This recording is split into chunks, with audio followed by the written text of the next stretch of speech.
Welcome to Talking Giants player profiles and projections. I'm your host, Bobby Skinner, here with my co-host, Justin Pennick. And it's the second to last one, which means we are going to talk about one Saquon Barkley. He's a 6 foot, 232 pound, 26-year-old running back who was drafted second overall. A long contract battle ended, Justin, with no deal. Had the franchise tag put on him. Saquon Barkley took a contract that is a $10.1 million with incentives to get it up to $11 million. The incentives, Justin, 1,350 yards rushing and the playoffs. He didn't get that last year. 11 touchdowns and the playoffs. He didn't get that last year. 65 catches and the playoffs. He didn't get that. And there was no clause saying he couldn't be franchise tag again. Justin, we're going to get into who he is as a player, what he does, how the best ways to use him. He truly is a team player, despite all the conversation around Saquon Barkley, that he's just like, I can't miss camp. Like, he had every right to miss camp, and he told him, like, he couldn't do it, where he took a deal that made no sense for him to take to be here with the New York Giants, and there's been not a second of a grumbling of any discontent. You almost forget that it happened through this camp, right? When we left, Justin, Detroit, I put together my big thoughts on training camp. And one of them was like, it's still insane that Saquon did not miss a single practice, or let alone report day. Yeah, it almost, now even just thinking about it now, it almost feels like it didn't happen. It was such a big storyline from the second that the Giants put that franchise tag on him to, that July whatever deadline. And then it just became a non-story. And it's like, all right, well, Saquon Barkley's back. Here we go. We're going to rock and roll. And even thinking back to this time last year, Bobby, in 2022, we weren't sure if Saquon Barkley was going to be back. There were a lot of questions on the future of Saquon Barkley, on the questions of Daniel Jones. But I would honestly say maybe a little bit more with Saquon Barkley just because of the position that he inevitably plays. But man, I was glad to see that he was back last year, because after a really rough 2021, Saquon Barkley was back. And I would say that Saquon Barkley's performance in 2022, even though he's not breaking tackles like he did in 2018 and 2019, we'll talk about that, even though he's not getting as much yards after contact as he was earlier in his career, I think we finally saw the best version of Saquon Barkley as a running back. A guy that's able to get 4 or 5 yards on a consistent basis while still having the explosive runs that we really liked about 2018 and 2019. We saw him strike that balance while also being used more than any other running back at the NFL, and it really wasn't even close. Yeah, and we can talk. There's a lot of context to talk about numbers, and we're going to do that. He had 16 games last year. He had 295 carries, 1,312 yards, 10 touchdowns, and 4.4 yards per carry. Missed all of 2020, and then 2021 was just a bad running back coming off of the ACL. So it's like you don't even look at those two seasons as like evaluating him as a player. But Justin, he had 4.4 yards per carry compared to 5.0 and 4.6 in his first two seasons in the NFL. He had the fourth most carries and also the fourth most yards. His efficiency wasn't star-level efficiency at 4.4. And even in the receiving, it was a career low because it faded down the stretch. But it was amazing with a lot of volume in the first 7 games, Justin. And this can get into how he's used and stuff. But I want this to be the clip for the player profile projection. Sure. In games 1 through 7, Justin, he averaged 20 carries a game. That's a lot. He was averaging over 5 yards per carry in those 7 games, over 700 yards. In games 8 through 13, 18 carries a game. So basically the same as that first 7 games. You throw in an Eagles game where they basically took him out at halftime. Dropped down to 3.3 yards per carry. Where like Daniel Jones was out rushing him in that stretch. It was really, really bad. But they were continuing to force it, Justin. That came at the same time where Seattle kind of figured out what the Giants do. They threw a lot of run blitzes at them, and they were just like, hey, make sure you get back on their play action. Don't fall for, don't bite on their play action on non-passing on passing downs. And then they significantly lowered his usage in the run game. Significantly. And they changed the offense into a drop-back passing offense in that second game versus Commanders, Justin. So in those 5 games, games 14 through the playoffs, went down from 20 and then 18 to 12 carries a game. But it was the most efficient he was all year. 5.5 yards per carry through those 5 games. So, here is the thing with Saquon Barkley. He did very well as a workhorse back, but he will be, to me, a more effective player as a playmaker and not a workhorse back.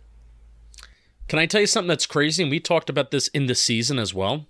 In games number 1 through 4, this is for his entire career, by the way. In games 1 through 4, Saquon Barkley has averaged 4.76 yards per attempt. Games 5 through 8, 4.16 yards per attempt. Games 9 through 12, 3.91 yards per attempt. And games 13 plus, 4.86 yards per attempt, the highest out of any game span, out of all those games in his career. So, yeah, I mean, the trends of last year matched the trends of his entire career, and it's crazy that this is Saquon Barkley's 3rd coaching staff, and it seems to be like the same thing.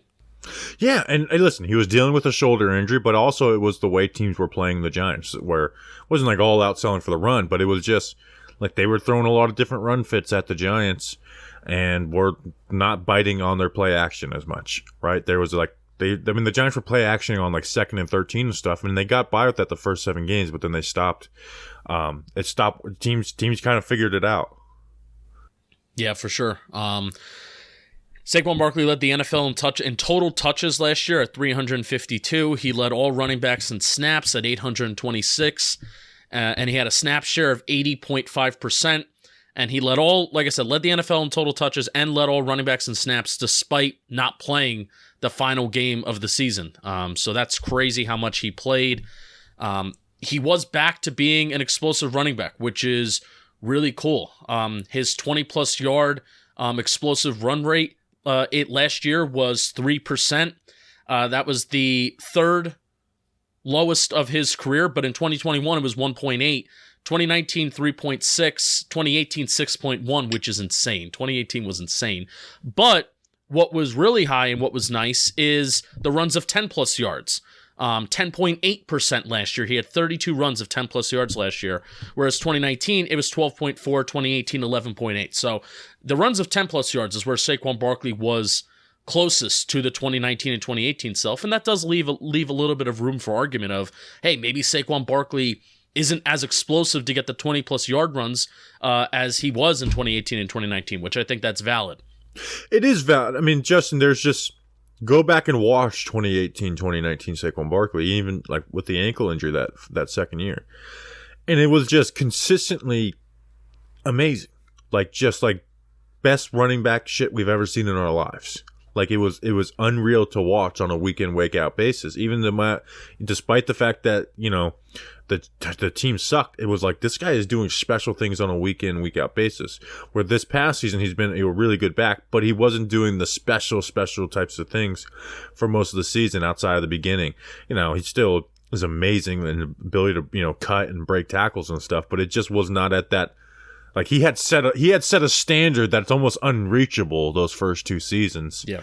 And he wasn't up to that the last year. But again, like you mentioned, he was probably the best at like just playing running back where he wasn't bouncing. Like that was a thing. Like no matter how much Saquon wanted to push against it, there was an issue for him. He did dance behind the line of scrimmage where this past year he didn't do that. He hit the holes. He did what like there was very few times watching film where it's like, yeah, he made the wrong read on that. Yeah, he shouldn't have bounced that. Like he did his job doing that stuff. Which is why I love why he's getting those 10-plus yard runs at a consistent rate. And that is still the thing that is matching and mirroring what he did in 2018, 2019. Because in 2018, it was only the threat of Saquon Barkley's legs. Eli Manning did not bring that. Daniel Jones, especially in this Brian Daboll offense, he does bring that. So Giants to end the season tied for the 4th most runs of 10-plus yards in the NFL from weeks 1 to 17. Saquon Barkley had the 6th most runs of 10-plus yards with 32. Daniel Jones had the 12th most runs of 10-plus yards with 27. And there was no QB and running back combo that combined for more 10-plus yard runs than DJ and Saquon. And I do think, even as Saquon maybe, and I put lose a step in quotes because I'm not acting like he's slow and he's like Zeke, right?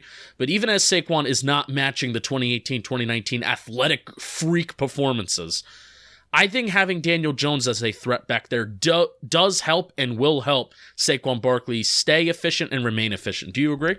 Absolutely. And that's why I truly think, and obviously the Giants didn't have much receiving help last year, but I do think putting less volume on Saquon Barkley's plate is going to allow Saquon Barkley to be the best version of himself. Because you look at it last year, like this is where I talk about, like, he didn't have star level efficiency, because out of backs with 200 carries, which I think was 21 guys, and yards per carry, he was 13th, and yards after contact per attempt, he was 16th, and total missed tackles forced, he was 14th. So, like, those aren't, like, you don't, that's, I mean, they weren't even top 10 in those rates. And then, again, that's not, like, including these backs who have 50 carries, minimum of 200 carries. That's a lot of carries in a season for a back. And you see it. Like, you watch the Vikings playoff game. The guy got 9 carries. He was just as effective in that game as he was in games where he had 20 carries, right? Yep. Like, just as effective as he was versus the Jacksonville Jaguars when he had 20 carries. He was, if not more effective in that playoff game versus the Vikings on 9 carries. And we'll talk about in the receiving game in a second too. That's a way to allow him to be a playmaker, and that was a big part of it too, Justin, is when they reduced the carries, they increased his receiving volume, not as down the field or anything, but just throwing him swing passes. Yep. Like turning him into the flat on a stick concept instead of having your tight end running the flat, or your backup tight end or whoever, letting him do that, and it allowed for the other guy, receivers to make some plays underneath, and then him to just catch the ball and make a guy miss. Like, think of the second Commanders game on Sunday Night Football. Just jukes the guy out of his shoes. Yeah, did that a few times, beat them to the sideline, and that allows him to be his best, because, he's not Derrick Henry, right? Where it's like giving the ball 20 times up the gut type of player. Like, he's more of a weapon than like a volume workhorse back. If it means getting Saquon Barkley into space, I'm a fan of it, and I don't think we should. And I know Saquon Barkley's in a contract negotiations, and he's still going to be battling it. And there's the Christian McCaffrey comps, but the Giants think of him more like Dalvin Cook and Derrick Henry, and not like the Christian McCaffrey, Alvin Kamara types. But I don't think as Giants fans we should be battling those battles, because who cares if Saquon Barkley is a great route runner or if he's catching the ball in the flats? Because if it means getting Saquon Barkley in space with the ball in his hands, I'm a fan of it. And last year, in 2022, it was the first time in Saquon Barkley's career where he had an average depth of target that was in the negatives. And that tells me that he's a check down option. And I'm fine with that. I am a huge fan, especially on early downs, of utilizing the quick passing game as almost an extension of the running game. And Saquon Barkley is a huge part of that. Yeah, let's dive into the receiving game, because it's a good conversation, and people they like to say, people say, oh, he's a horrible route runner, not a good receiving back from McCaffrey. And then the other side will be like, no, they'll show a few plays here and there and like, oh, he's an amazing receiving threat. So last year he had 57 catches, a lot, but only 338 yards, 5.9 yards per catch, which compared to his first 2 seasons was 2 yards and 2.5 yards less per catch. That's a huge, huge difference. And he only averaged 21 receiving yards per game, which, think about how bad Saquon Barkley was in 2021. That's a difference of less than a yard. He averaged 20.4 the year before. His route running isn't very good, but he is a good receiving weapon, and that's a distinction to make with Saquon Barkley. Like, here's where Saquon Barkley shouldn't be used, and this is where the Giants tried to use him early, and it didn't work. And you think about the Tennessee Titans interception. I remember going back into camp and seeing this and pointing this out. In the red zone, because he's not a great route runner. In the red zone, that stuff is all about timing. It's not about being a mismatch. It's about timing. It's about perfect route running. And him as a running back is just not that. That's not what he is. And there's very few backs who are. It's basically McCaffrey and Kamara, and then some other guys who aren't going to get the running back workload that Saquon Barkley is. Where they I don't want to act like saying Saquon Barkley isn't good, isn't the best route runner is a bad thing. It's not like a bad thing. He's a receiving weapon still. That doesn't mean he's not a receiving weapon. Like, so one, you can use him in the quick game and the checkdowns and the swing passes, which the Giants did. That's how they evaluated their roster, and that's what they did towards the end of the year. But there's also more that they didn't do that they can add. And this has to do with stuff that's really not in Saquon Barkley's control, and it has to do with the protection up front. Because Saquon has had to stay in as a blocker. Where in 2018 and 2019, sometimes to a fault, Pat Shurmur did not really use him in that role a ton. And that's when we saw him create plays down the field, seams, angles, different types of routes where his speed can really thrive. But you put him on a stick concept in the red zone, his speed's not going to thrive, where that's all about route running, and that's not what Saquon Barkley practices every day. But you can, like I said, use him down the field. Don't have to line up a wide out of the backfield. So there's a lot of routes that are a little longer to develop that if protection holds up, we can see Saquon Barkley used in that type of stuff. But when you had Evan Neal at right tackle last year, and Nate Solder the year before, and Cam Fleming the year, he didn't play that year, but you get my point, is that he had to stay in to block a lot, which, by the way, he's gotten a lot better at too, and people need to stop saying he's a bad blocker. He's a pretty damn good blocker now. Yeah, so for sure. There's ways to use Saquon. It's like use him in the quick game and use him down the field. You can line him up out wide and have him work a double move or something like he did versus the Chargers in 2021 or the Saints, touchdown he had in 2021 or, run 4 verse where he's the seam like they did versus the, Washington in 2019. But don't use him as in plays that need really crisp route running because he's not going to do that. His hands also make me a little nervous too. He has 6 drops the last 2 years. So each of the last 2 years. So, but again, I don't want to villainize Saquon Barkley for not being the best route runner because, like you said, he still is a weapon out of the receiving. But he's still a weapon out of the backfield, and I mean, even I think of one of the biggest plays of the season, especially early on, was think of the London game where Saquon Barkley goes on like a drag/crossing route, and he's wide open over the middle of the field, and that's a huge 40-yard play when the Giants needed big explosive passing plays all last season. So that was a huge play. Easy. And if any other player is in that spot for that route, that's a 20-yard gain. But Saquon turns it into a 40-yard gain because when he gets that one-on-one in the open field, he breaks that dude down and adds another 20 yards to it. So that's the type of stuff where Saquon Barkley can be a real receiving threat. Do you have anything else on Saquon? I mean, do we want to project a little bit? What are we thinking? We were really wrong last year because we thought that this team was gonna throw the ball a lot more, and we were extremely wrong. They ran it a lot. We changed it to run the damn ball. We had T-shirts made up for it. Did you listen to the PPP last year? No, I didn't. Okay, or so I guess maybe we changed. Maybe we changed in camp. I actually, it's a shame. I should have gone back and listened to the Saquon PPP, but what projection? Not even numbers, but what are we projecting for Saquon Barkley? Is he in a Giants uniform in 2024? Yeah, I don't want to do the numbers thing with Saquon because it's so unpredictable. How many carries? He's gonna have good numbers unless he gets injured. That's just a fact. Is he a Giant in 2024? Out of all the player profile episodes we've done and asked this question on, I really think it's the toughest one because he wants to be. But I really do think, and I've said it before, tagging is the best option on paper. But to me, it's just really dirty to do that. To where I would give him a real offer, not what he was looking for in this last offseason, but give him a real, the $11 to $12 million a year. And of real money, 2 years guaranteed. If he does no injuries or anything. Yeah, I was about to say because a lot of it just depend on him staying healthy. And be like, you can, if you want to take it, take it. If you want to go out the free agency, go out the free agency. Because I know this is the human element coming with me, and I'm not even the one having to make the decision. And franchise tagging him twice in a row after what he did to show up to camp. And he didn't do that was a favor. That's essentially a favor for the Giants because we would be talking up to we would have done a podcast 2 days ago talking about Saquon Barkley's back, and every would have been Saquon. It would have been nonstop. It would have been a pain in the ass.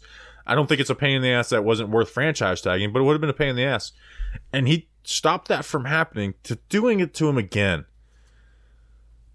I think is just really dirty, and I wouldn't have the stomach to do it. And that's why I'm not a GM, I guess, but I just wouldn't have the stomach to do it to him again. I would give him an offer that the best offer that I wanted to give Saquon Barkley, I would give to him. And if he didn't take it, I'd be go test free agency, man, and we'll keep it out on the table for you. I think he's back because he wants to be back. I think if he held out this camp and he didn't do what he did for the Giants, I would say, you know what, there's a shot, there's a little bit of a strain there that he's not back. But the fact that he went above and beyond, like you said, above and beyond for this organization and for this team and for John Mara, I do think he is back in 2024, even if it's another one-year deal. And they do the same thing that they just did now. Even if it's a one-year deal and it's more than the franchise tag, I think he's back. All right. I think he's back too, but I just don't know how. Right. I don't know the way that it's going to happen. Right. Because he truly does want to be a Giant for life. A lot of people say it, like Saquon's kind of lived it. Why don't you talk to us about something before we talk about Nacho? I'll talk to you about something. And also, like, kind of even think about it like this too, where Saquon did change the running back market by taking the deal that he took, because then I kind of felt like it forced Dalvin Cook to show up. I think it will be him and Saquon and Tony Pollard, because I think Tony Pollard's going to have a great year with Dallas. Hope not week one. He's going to have a terrible game week one.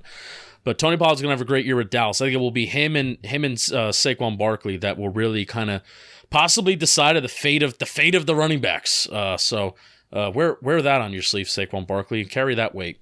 Today's show is brought to you by Manscaped. Public service announcement. If you didn't already know, Manscaped, they now sell beard products. The Handyman, you see it right here. I'm holding it in front of my face, and if you're listening on audio, that's tough, because the Handyman, it looks great, it's compact, it's small, I can easily hold it in my hand too, like I'm holding the box easy in my hand, and I guarantee you, something that usually comes in a box, the product is usually smaller inside, and it does a great job. An electric face shaver for a quick and convenient way to achieve a clean shaven look. Whether you're looking to sharpen up your neckline, I need to do that, or give your face that smooth finish, the Handyman has you covered.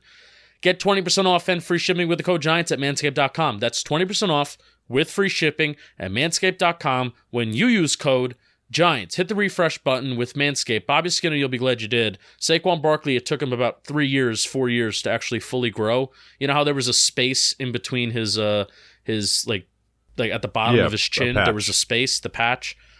He finally grew it in. So if he ever wants to tidy it up, he uses the Handyman. Thank you to Manscaped. You'll be glad you did.